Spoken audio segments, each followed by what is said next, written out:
Warning. I chain smoke and I say fuck a lot. But I accept myself for the way I am.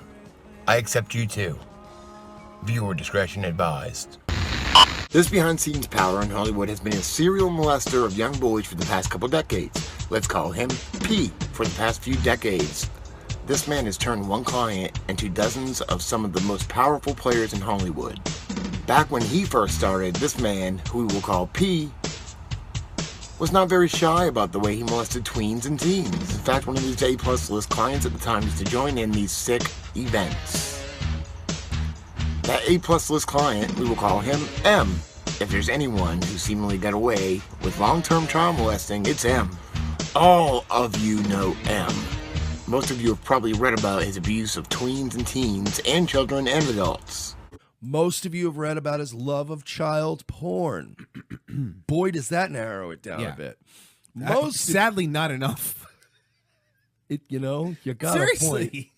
Most of you have read rumors of him assaulting people on and off sets. With the wave of publicity that is looking for these horrible people, both M and P have gone underground. What they used to do fairly openly, relatively speaking, they now do mainly from online webcams. Several decades ago, when P was first starting out, he had a very public confrontation with one of his victims. It was in the parking lot outside where a very hit network sitcom was shot. Members of the cast and crew witnessed the interaction. It was a member of that cast that introduced P to his victim. Another one of P's victims was 12 years old at the time. P lured him back to his apartment. Once there, he plied him with pot and booze and made him watch porn before molesting him. It is time for P to be exposed. It is time for others to step forward and pass along their stories.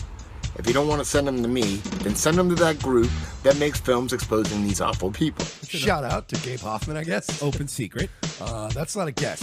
Hold on. Half minutes. Go ahead. You speak. I'll listen. Jesus Christ.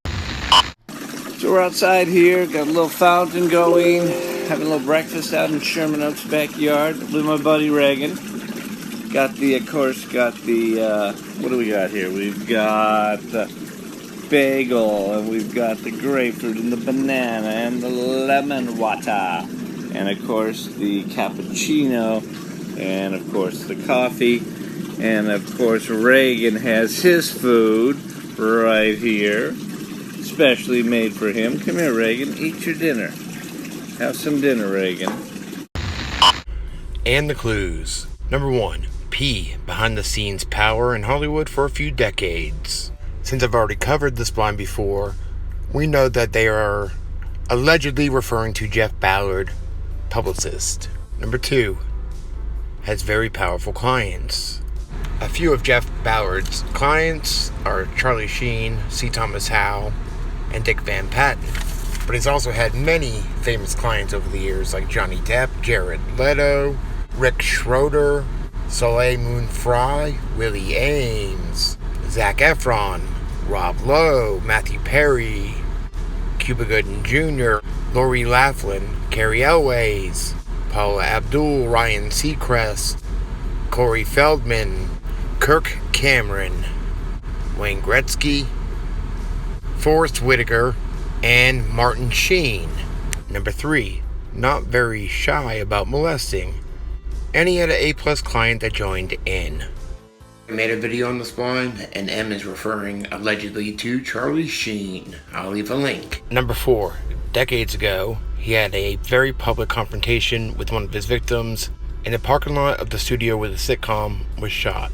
And allegedly, people are saying that that was Adam Rich on the set of 8 is Enough. Number 5, a member of that cast introduced him to his victim. Now, I don't know for sure, but I'm assuming it was either Dick Van Patten or Grant Goodeve, since they both worked on the show.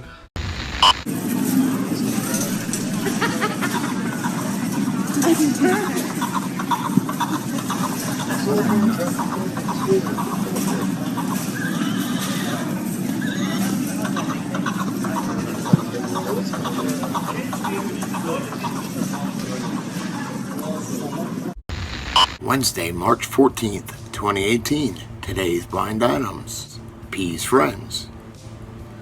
There is a behind-the-scenes power player in Hollywood who was on a blind earlier this year. Let's stick with calling him P. P once represented a former A-list teen star who you all know during the early years of his career. There is no reason to think this former 80s star is one of P's victims. While he has been in the news a great deal lately, for reasons other than his acting, our former star does return to the big screen soon. About a month from now, he stars in a small-budget crime thriller as a vicious, cross-dressing vampire. Back in the day, a little over 3 decades ago, one of P's close work friends happened to be a notorious child-molesting photographer who also dabbled in child porn. Let's call this photographer B. Around this time, another of P's close work friends was another longtime serial pedophile. He was called NS on a prior blind, and you all know him. NS was an acting manager. PB and NS all had clients in common, through referrals from one to the other. Their businesses at the time were not competition with another, but rather complementary. It was not unusual for PB, NS, and a couple clients to all hang out the same place together. Back in the late 70s, B was first brought to the attention of the LAPD. It wasn't until about a decade later that he was finally caught in a nationwide child porn sting, along with several others. B fought the charges and escaped on a technicality during the appeals process. Despite this, B was welcomed right back to Hollywood. B began branching out as a talent manager and coach. B managed a certain young actor starting when he was barely a teen. This young actor had big promise and quickly began getting a lot of work. Unfortunately, this young actor quickly spiraled down the path of substance abuse and died of a drug overdose before he turned 25. B was accused of child porn a little over a decade and a half ago, but he struck a plea deal. B pled to a misdemeanor and got probation. A few years later, one of B's clients went to the police. He was barely a teen at the time, and B got convicted for molesting him. B finally served a few years in jail. What did P know about his friends, and when did he know it? How long did he remain friends with them? And they're looking for P, former star, film coming out, B, deceased actor, and NS. And the clues.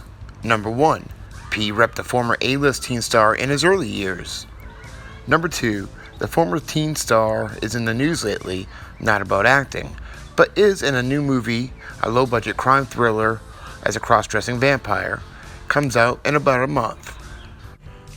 And if that wasn't obvious, this blind was written on March 14th, and on 4/20, Corbin Nash came out, which featured Corey Feldman as a cross-dressing vampire. And Jeffrey Ballard was his PR when he was in Goonies. Number 3, 30 years ago, P was friends with B, an infamous photographer child molester. Number 4, around the same time, they had another serial pedo work friend. Let's call him NS. And of course, NS is Marty Weiss. NS because he wears the Aran around his neck from the Neverending Story. Number 5, B was busted in a nationwide child porn sting, but got off, expanded to talent, management, and coaching. Number 6, B managed an actor and he began getting lots of work. Then he overdosed by age 25. Number 7, B got accused of child porn 15 years ago and took a plea deal. A few years later, one of his clients went to the police and he finally served jail time. And the dead actor is Christopher Pettier, who was in Don't Tell Mom the Babysitter's Dead. According to his manager, Bob Villard, Chris was just about impoverished, living on small residual checks. He went to a couple AA meetings but never admitted he had a problem. He died at age 24 in 2000. So yeah, his manager, B, equals Bob Villard. I think we all know that name by now. Ooh. Got this? Oh.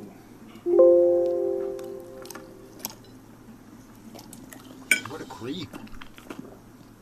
Is that good? A few things I noticed is Jeff Ballard and C. Thomas Howell seem to be very close. And he's also very close with Charlie Sheen. Now that they are or they were both his clients at least. But he seems to be very close with them. And then I noticed that Rob Lowe was also an ex-client, and I also noticed that Rob Lowe and C. Thomas Howell were on stage together in this picture, and something clicked. They all hung out at Martin Sheen's house as a kid, after school. What the hell was going on at Martin Sheen's house? The relationship between you and Martin Sheen was so spectacular, so fatherly, and then you realize that maybe that mirrored real life for you. Yeah, and I write a lot about it in my book. I mean, I grew up 4 houses down from Martin and the Sheen family, and everybody in their own lives can look back at that one house where it was always the house you went to after school. That was the Sheen's house. Really? And, you know, Martin was this mythic, accomplished actor, and I was a kid that wanted to be an actor. To me, Jeff Ballard seems to be a people collector. He likes to, take selfies with famous people. Lots of pictures with his clients, lots of younger clients, including Zac Efron, just to name one. Pictures with members or alleged members of the gay mafia, including Ryan Seacrest and Merv Griffin. Cameron. The plot thickens. Robert Wagner, if you can believe it. And then things get really strange. He has all these pictures of himself with all these presidents, including Bush, Reagan, Clinton, Obama, and Trump. And he says they're not photoshopped. He likes to brag about it. But even stranger, there are many pictures of him with Reagan when he was younger. And it's kind of strange, and why would he be there so much? And calls from Buzz Aldrin. Who the fuck is this guy? The only thing that makes sense to me is the possibility of him being a call boy for Reagan. Reagan's little boy toy. And that might sound weird unless you've seen Conspiracy of Silence or heard of the Franklin cover-up. And if Washington doesn't have enough to talk about these days, the Washington Times reported today that unidentified White House aides in the Carter, Reagan, and Bush administrations now are being investigated for using the services of a call boy ring. The paper reports that 2 of the male prostitutes were given a late-night tour of the White House last year. The White House press secretary, Marlin Fitzwater, said he knew nothing of this investigation. NBC's Lisa Myers reports her sources in the U.S. Attorney's Office say the investigation is not focusing on prostitution, but on fraud involving the use of credit cards to pay for the call boy services. Fucking stoned. I got a motherfucking spaceship. Oh, fuck.